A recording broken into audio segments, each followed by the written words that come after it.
Last year, this country minted about 1,200 new millionaires every single day, weekends included. But across that exact same stretch of time, the wealth of the median American adult fell by about a fifth. Both of those things are true. Both of them came out of the exact same economic report. It's like there's a giant scoreboard hanging over a stadium, flashing the biggest financial numbers in recorded history, but the stadium itself just keeps getting emptier. You've probably clicked on this video because you're asking yourself a simple question: am I on track? But before you can answer that, you have to ask a better question: which clock is timing me? Because there are two clocks running in your life right now, and the financial industry has only ever shown you one. The first clock is compounding. It runs on years. It works for you. It is agonizingly slow at the beginning and absolutely supernatural at the end. That's the clock every finance channel shows you. Green line, up and to the right. The second clock doesn't tick. It just quietly raises the price of the things you're actually saving for: houses, tuition, childcare, and the literal amount of money you need to safely stop working. Every year you spend running toward the finish line, this second clock moves the finish line further away. You do not win this game by running faster. You win it by making your first clock outrun your second one. Everything else is just learning to read them both. Let's start with your finish line, because I would bet money you have it placed in the wrong spot. According to the Federal Reserve, if your household net worth hits $1 million, you are in roughly the 82nd percentile in America. That's genuinely great, but it also doesn't even put you in the top 10%. That tier starts at around $1.9 million. Congratulations, you're a millionaire. Enjoy your plaque. You are comfortably upper middle class, and you are still one entire additional $1 million away from the top 10%. It gets weirder as you climb. The top 5% starts near $3.7 million. The top 1%, around $13.5 million. The ladder doesn't just get taller. The rungs get further apart, until you're not climbing a ladder at all. You're standing at the bottom of a smooth wall with a helicopter parked on top. Here is the thing that warps every conversation you've ever had about money. The mean or average household net worth in America is a bit over $1 million. The median household net worth is around $192,000. Using the average to describe American wealth is like using the average temperature of a hot oven and a deep freezer to plan a picnic. Technically accurate, but nobody's eating. If a billionaire hedge fund manager walks into a diner with 9 line cooks, the average person in that diner is a millionaire, but nobody in the kitchen can make rent.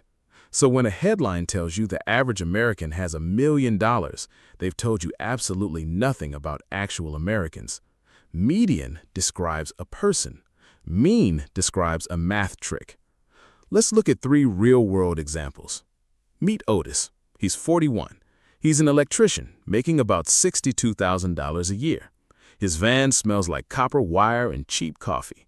Otis isn't trying to get rich. He just wants to stop climbing ladders by the time he's 60 because his knees are giving out.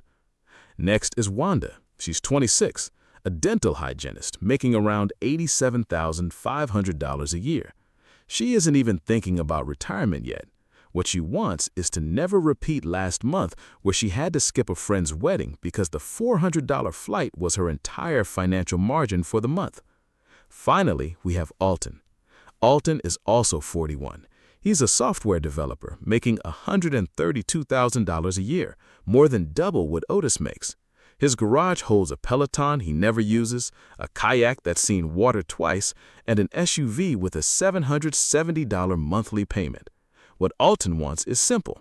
He'd just like to actually feel the raises he keeps getting. Who ends up with the most money? The order is going to irritate you because it has almost nothing to do with their paychecks. Let's look at how the financial industry judges them.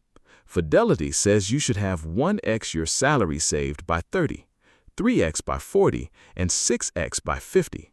But here's the actual median reality in America. If you are 35 to 44, the median household has about $135,000 to its name. In retirement accounts, the median is an ugly $44,000. So if you are 47, earning $75K, and you've got $87K in retirement, the industry says you are falling behind, but you aren't actually failing. You are playing a completely different sport. Now, let me show you the first clock in action. This is where the math stops being depressing and starts being almost unfair in your favor. Wanda, the 26-year-old, starts putting $600 a month into a standard S&P 500 index fund. She never raises it. 39 years later, at age 65, assuming a 7% return after inflation, she arrives with about $1.46 million in today's purchasing power. Before inflation, her screen will read closer to $3.4 million. $3.4 million is what the screen says. $1.46 million is what it actually buys. Same money. The difference is the second clock, inflation and rising costs, politely eating your lunch one bite at a time. Now watch what waiting costs. Let's say Wanda waits until she is 35 to start investing that same $600 a month. She lands at about $732,000 in today's dollars.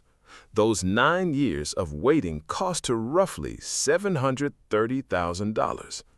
Delay is the most expensive purchase in personal finance, and it doesn't even feel like a purchase. Nobody hands you a receipt for procrastinating.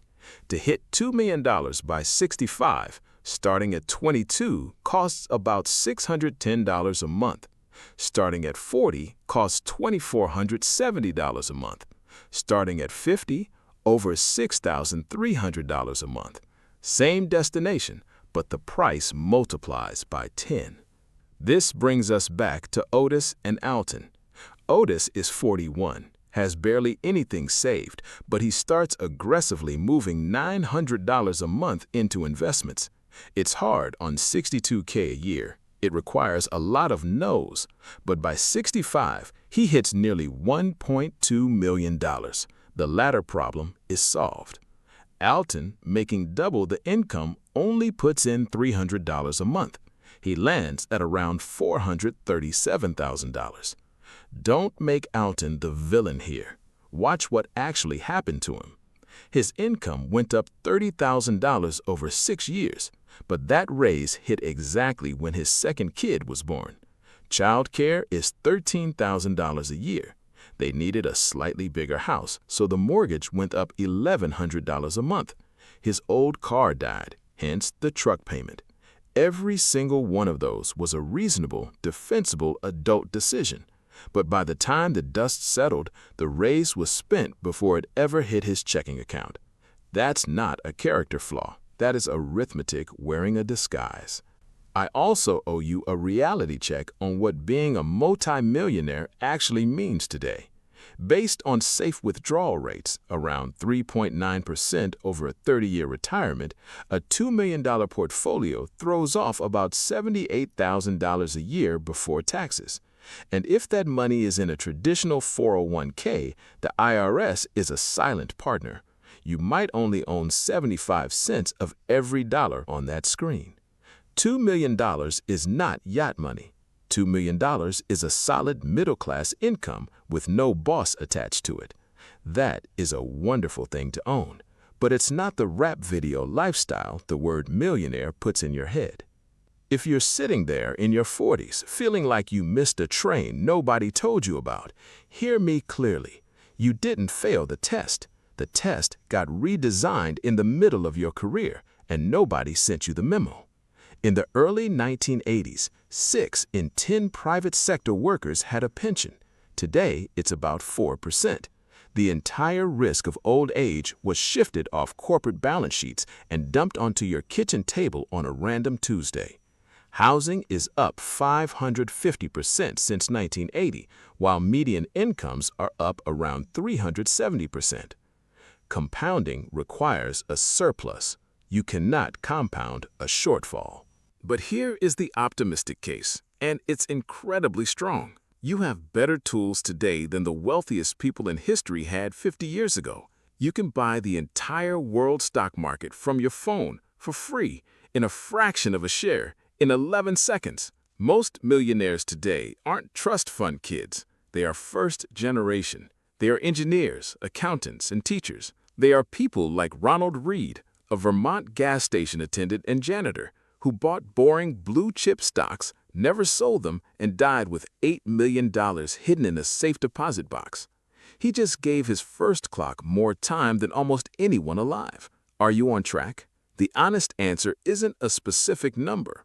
Your success is determined by three things: what percentage of your income you invest, how many years it gets to compound, and how much you leak along the way to fees and panic. Notice what is missing from that list: your job title, your salary. Multi-millionaire sounds like a destination. It isn't. It's a byproduct. Nobody who gets there is chasing the title. They are buying one specific thing: the ability to say no. No to the overtime shift. No to the bad boss. No to the client calling at 9 p.m. The giant scoreboard measuring daily millionaires? That was never measuring you. Your personal scoreboard reads differently. Yours asks, how many months could you stop working right now, today, before something breaks? For most people, that number is under 1 month. Getting it to 3 months would change your daily life more than getting it to $2 million ever will. And, unlike $2 million, you can start building that 3-month cushion this week. Don't ask whether you're a millionaire yet. Ask which clock is winning, and then go make it the other one. Thanks for watching. If this helped you reframe your financial finish line, hit subscribe and leave a like. I'll see you in the next one.